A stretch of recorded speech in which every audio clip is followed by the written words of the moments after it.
In the early 1960s, the big three American automakers were neck-deep in their war for drag strip supremacy. Ford, Chrysler, and General Motors were pulling out all the stops to build the ultimate superstock drag cars in an effort to continuously one-up each other.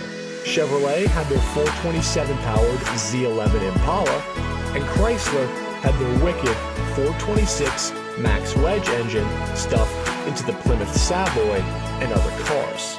But it was Ford who would get the last laugh in this battle after swapping out their tried-and-true big block-powered Galaxies for a new experimental Fairlane that would make all the difference and catapult them to winning the 1964 NHRA Manufacturers' Cup. Their 550 horsepower, 11-second creation would turn the NHRA upside down. This is the story of the 1964 Ford Fairlane Thunderbolt.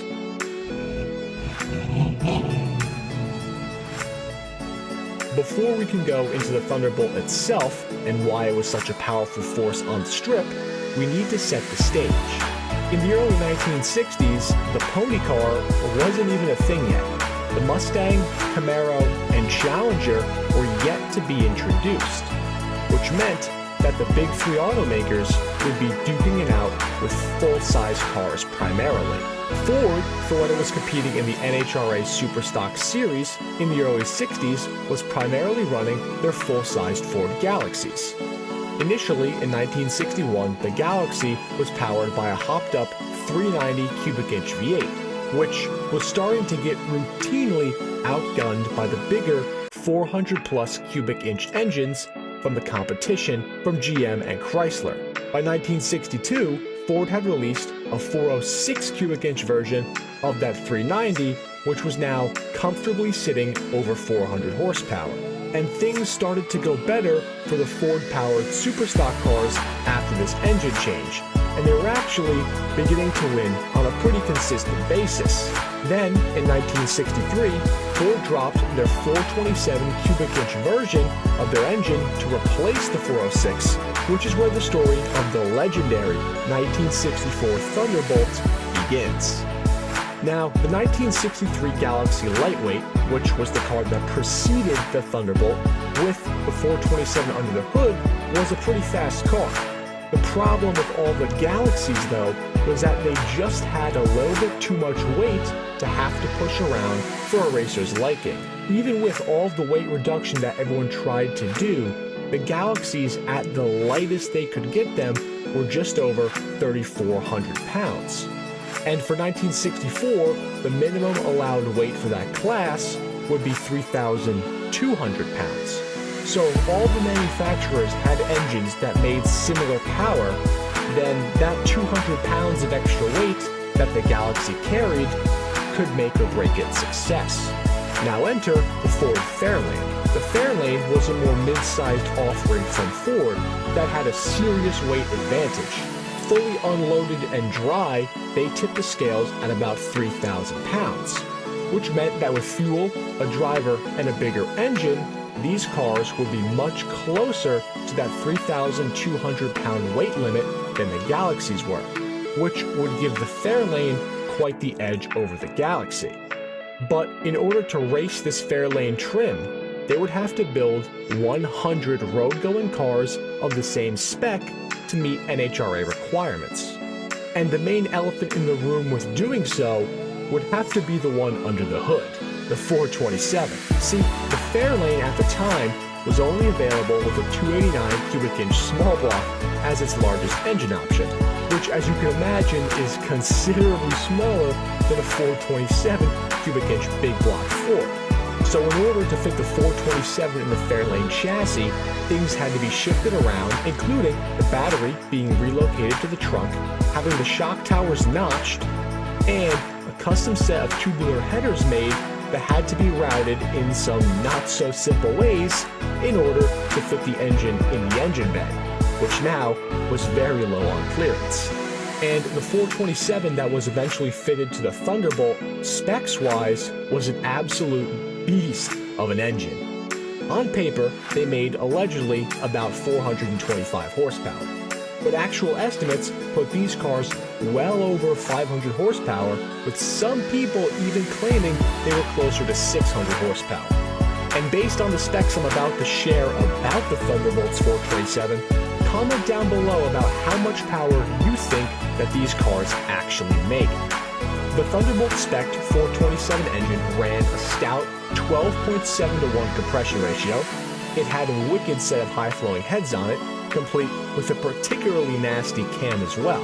Top all that off with two large 4-barrel carbs and a functional ram air style intake system that funneled air directly to the carburetors from the light deletes in the front, and it was pretty easy to see that this 427 meant business, especially when paired with a 4-speed manual transmission. But a 4-speed automatic was also an option, and with the 4-speed manual, a set of 457 rear gears were also available.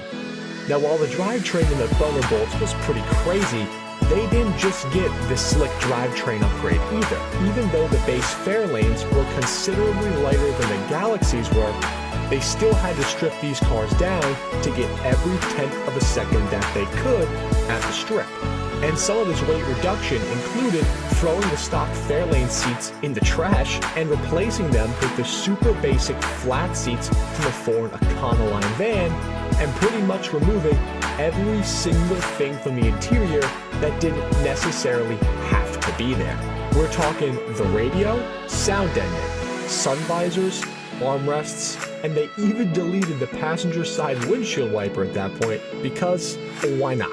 They carried these weight reductions over to the exterior of the Thunderbolt as well, with lightweight fiberglass fenders, fiberglass doors, and that iconic fiberglass teardrop hood. Initially, they even put fiberglass bumpers on the Thunderbolt as well, but the NHRA soon said that that was not allowed, so they replaced them with aluminum versions instead.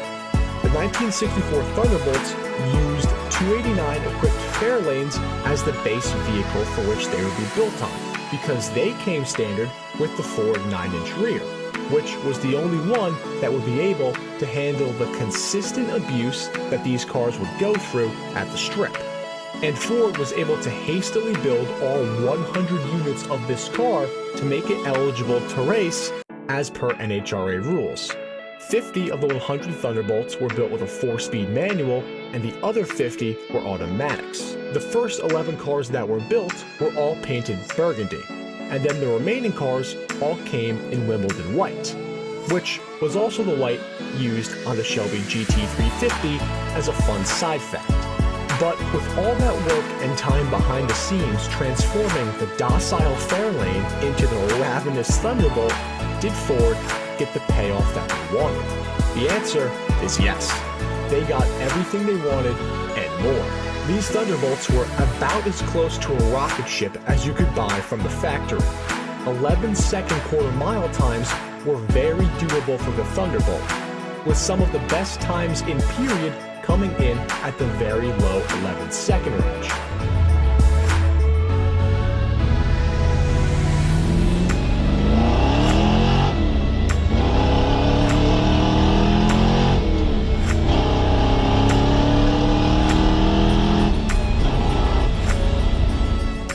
Specifically, 11.08 seconds at 128 miles per hour is the lowest in-period quarter-mile time that I can find reference to. And in 1964, the Thunderbolt, driven by driver Gas Ronda, would even go on to secure the NHRA Top Stock crown. With a blistering start to its racing career like this, you might have thought that the Thunderbolt would have served a long and illustrious career at the highest level of racing. And while that may have been true for some cars, but by 1965, routinely fetching into the multi-six-figure range for a real one, which, while it's a lot of money, you are getting a piece of rare motorsport history for that money, and one that you probably aren't going to see many more of on the road. So if you ask me, it doesn't sound like a bad way to spend a few $100,000. But that concludes the story of the 1964 Ford Thunderbolt. If you guys enjoyed the video, we would greatly appreciate it if you could drop a like and also share this video with other enthusiasts.